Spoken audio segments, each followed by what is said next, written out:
Hello students, आपका हमारे YouTube channel पर एक बार फिर से स्वागत है। स्टूडेंट्स, जो हमने अभी पिछला जो वीडियो बनाया था उसमें आपसे बात की थी कि MCQs based on blood collection या फ्लेबोटॉमी। अब जो हमारा ये वीडियो है ये आपसे बात करेगा MCQ on ESR, erythrocyte sedimentation rate. तो अगर आपने हमारे यूट्यूब चैनल को अभी तक सब्सक्राइब नहीं किया है तो प्लीज़ पहले इसे सब्सक्राइब कर लीजिए, साथ के साथ में वीडियो को लाइक कर दीजिए। हम हमारे एमसीक्यू जो एरिथ्रोसाइट सेडिमेंटेशन रेट के बारे में है उनकी तरफ चलते हैं। सबसे पहले अगर हम बात करते हैं ईएसआर की, तो ये ईएसआर एरिथ्रोसाइट सेडिमेंटेशन रेट क्या होती है। तो ये रेट होती है जो एरिथ्रोसाइट्स हैं उनकी सेडिमेंट होने की।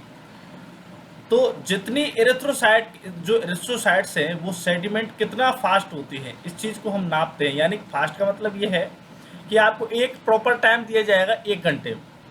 उस 1 घंटे में कितना जल्दी वो, जितना जल्दी एरिथ्रोसाइट सेडिमेंट होना स्टार्ट हो जाएंगे उतना ज़्यादा ही वो सेडिमेंट होंगी।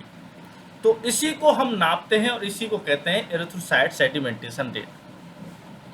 ये आपको जो जनरल इंट्रोडक्शन था, वेस्टर्न गेन मेथड की बात करते हैं तो उसमें वेस्टर्न गेन मेथड में ऊपर से नापते हैं। चलिए हम क्वेश्चन की बात करते हैं कि इनमें से तीन कौन सा जो कोई कारण है जो ये सार जो है उनके लिए किया जाता है। Name the 3 reasons that an erythrocyte sedimentation rate is done. पहला ऑप्शन है आर्थराइटिस, ब्रोंकाइटिस, मसल पेन। बिल्कुल कोई दिक्कत नहीं, इनमें भी किया जाता है। प्रेगनेंसी, बोन इन्फेक्शन, कैंसर, इनमें भी ये सार किया जाता है। कफ, एनीमिया, टिश्यू डेथ, बिल्कुल ये सार इनमें किया जाता है। ऑटो इम्यून डिसऑर्डर्स, अनएक्सप्लेन्ड वर्गी सिम्टम्स एंड फीवर, बिल्कुल इनमें भी किया जाता है। ऑप्शन तो चारों सही हैं, लेकिन अगर आपको इनमें से ही कोई एक लगाना है तो आप डी वाले को लगाएंगे। ठीक है, आगे बात समझ में। ऑप्शन चारों ही सही हैं लेकिन आप इसको लगाएंगे। What does the ESR measure? ESR किस चीज़ को मेजर करता है? तो ईएसआर जो एरिथ्रोसाइट्स होती हैं उनकी सेडिमेंट होने की रेट को, यानी वो कितनी जल्दी होती है सेडिमेंट, उसको नापता है। तो how fast the erythrocyte fall to the bottom. अरे बॉटम में फॉल होने से मतलब नहीं है, सेडिमेंट होने से मतलब है। How many erythrocyte, how many इसका मतलब है कितनी एरिथ्रोसाइट हो रही, इससे कोई मतलब। How fast sediment is form, तो उनका जो सेडिमेंटेशन है वो कितना जल्दी फॉर्म होता है, वो इस चीज़ को नापती है। How many minutes it takes for erythrocyte to fall to the bottom for the test tube. ये तो मिनट्स की बात कर रहा है, हमको मिनट्स थोड़ी देखना है, हमको तो देखना है सेडिमेंट देखना है हमको। तो वो कितना जल्दी होता है, जितना जल्दी सेडिमेंट होगा उतना जल्दी उसका, उतना ही ज़्यादा उसका ईएसआर आएगा। अगर मान के चलो कोई अगर सेडिमेंट होना एरिथ्रोसाइट्स जो है वो 5 मिनट के बाद में स्टार्ट हो जाएंगी, तो बच्ची के 55 मिनट जो होते हैं उनमें कितना होगा उसका फॉल डाउन। आगे बात समझ। चलिए अगला क्वेश्चन हम करते हैं। An ESR is done to measure in the body. अगर इन चार ऑप्शंस की बात करते हैं तो इनमें कौन सा ऑप्शन है जिसके लिए ईएसआर किया जाता है? तो मेन जो है इन्फ्लामेशन आएगा इसका आंसर। अगला है factors that may affect the ESR. तो कौन कौन से फैक्टर हैं जो ईएसआर को अफेक्ट कर सकते हैं? फ्लूइड फैक्टर्स बिल्कुल कर सकते हैं अफेक्ट, पार्टिकल फैक्टर्स बिल्कुल कर सकते हैं, मैकेनिकल फैक्टर्स बिल्कुल कर सकते हैं। Option D all. तो ये जो है चारों, जो तीनों जो उसके फैक्टर्स हैं ये ईएसआर को अफेक्ट कर सकते हैं। Stages of ESR are. ESR की कौन कौन सी स्टेजेज होती हैं? जॉइनिंग, सेपरेटिंग, एक्यूमुलेशन और ऑल। तो देखिए ये आपकी, मतलब आप इस चीज़ को ऐसे समझिए कि इसकी चारों जो हैं, ये तीनों जो हैं इसकी स्टेज होती हैं। इन तीनों स्टेजेज में ईएसआर होता है। जॉइनिंग में भी होता है ईएसआर। क्या होता है कि आपस में जो सेल्स होती है वो एक जगह इकट्ठा होना स्टार्ट हो जाती हैं। इकट्ठी होकर के अगर मान के चलो इम्यूनोग्लोबिन्स के कारण से हो रही हैं तो इम्यूनोग्लोबिन्स जो हैं वो सेल्स के बीच में लग जाती है और वो आपस में उनको जॉइन करती हैं और फिर वो नीचे डाउन जाती हैं। आगे बात समझ में क्या कह रहा हूँ? पहली स्टेज को समझिए आप।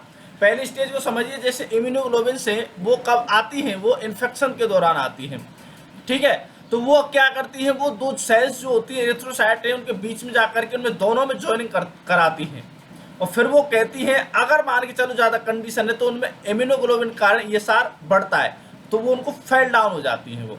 आगे बात समझ। पहली कंडीशन ये होती है। दूसरी कंडीशन ये होती है सेपरेटिंग। सेपरेटिंग क्या है कि जो प्लाज्मा कॉन्स्टिट्यूएंट्स है वो कौन कौन से हैं? आरबीसी है, डब्ल्यूबीसी है, प्लेटलेट्स है। वहां से वो क्या होती है? सेपरेट होती है। कहाँ होती है? वहां से सेपरेट होती है। इस ये जो है प्रक्रिया, ये दूसरी स्टेज हो जाती है। पहली में क्या है, वो आपस में जुड़ी है, जुड़ करके अब वो जाने के लिए तैयार हैं भाई साहब। अब वो जो प्लाज्मा है वहां से वो सेपरेट हो रही है, इसको ऐसे समझ लीजिए, ठीक है। तो अब वो उससे प्लाज्मा से आरबीसी जो है वो अलग होना स्टार्ट हो जाती है। तीसरा है एक्यूमुलेशन। अब ये जो जितनी भी आरबीसी जो है ये ब्लड में से ये अलग हुई है, प्लाज्मा में से अलग हुई है, ठीक है। तो अब ये जो ब्लड में से अलग होकर के आ रही हैं, अब इन जो आरबीसी जो इनका क्या होगा, ये बॉटम में जाएंगे और वहां जाकर के एक्यूमुलेट होंगे। आगे बात समझिए, पहली स्टेज क्या होगी, पहली स्टेज जॉइनिंग हो गई है, जिसमें जो ईएसआर होती है उसकी रेट होती है स्लो। दूसरी स्टेज होती है सेपरेटिंग, इसमें ईएसआर की जो रेट होती है थोड़ी सी ज़्यादा होती है, मतलब लेवल की होती है। और एक्यूमुलेशन, इसमें ईएसआर की रेट होती है slow.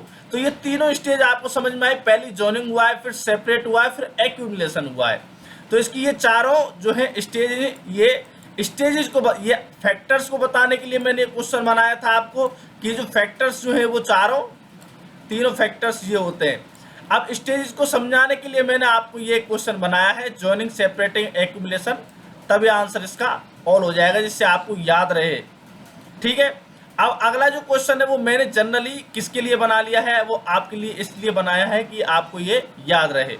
List the diseases of high ESR, inflammation, infection. तो चार जो है उन डिजीजेज के नाम बताइए आप, जो कि मतलब आपके ईएसआर में जो है वो क्या करती हैं, हाई ईएसआर करती हैं। तो इन्फ्लामेशन में जो है आपको क्या है, ईएसआर बढ़ेगा, ठीक है। और इन्फेक्शन जो है उसमें भी आपका ईएसआर बढ़ेगा। तीसरा जो है कैंसर है, उसमें भी ईएसआर बढ़ेगा। एनीमिया है तो उसमें भी ईएसआर बढ़ेगा।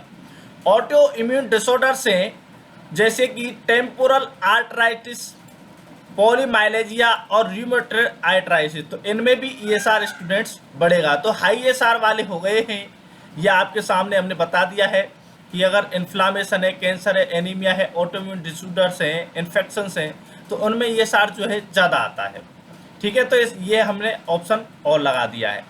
अब अगर हम बात करते हैं जो लो ईएसआर के लिए होते हैं, तो वो है polycythemia, abnormal proteins, sickle cell anaemia और ल्यूकोसाइटोसिस।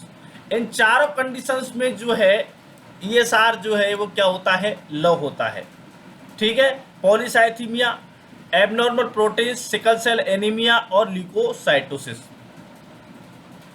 इनमें ईएसआर क्या होगा, डाउन होगा।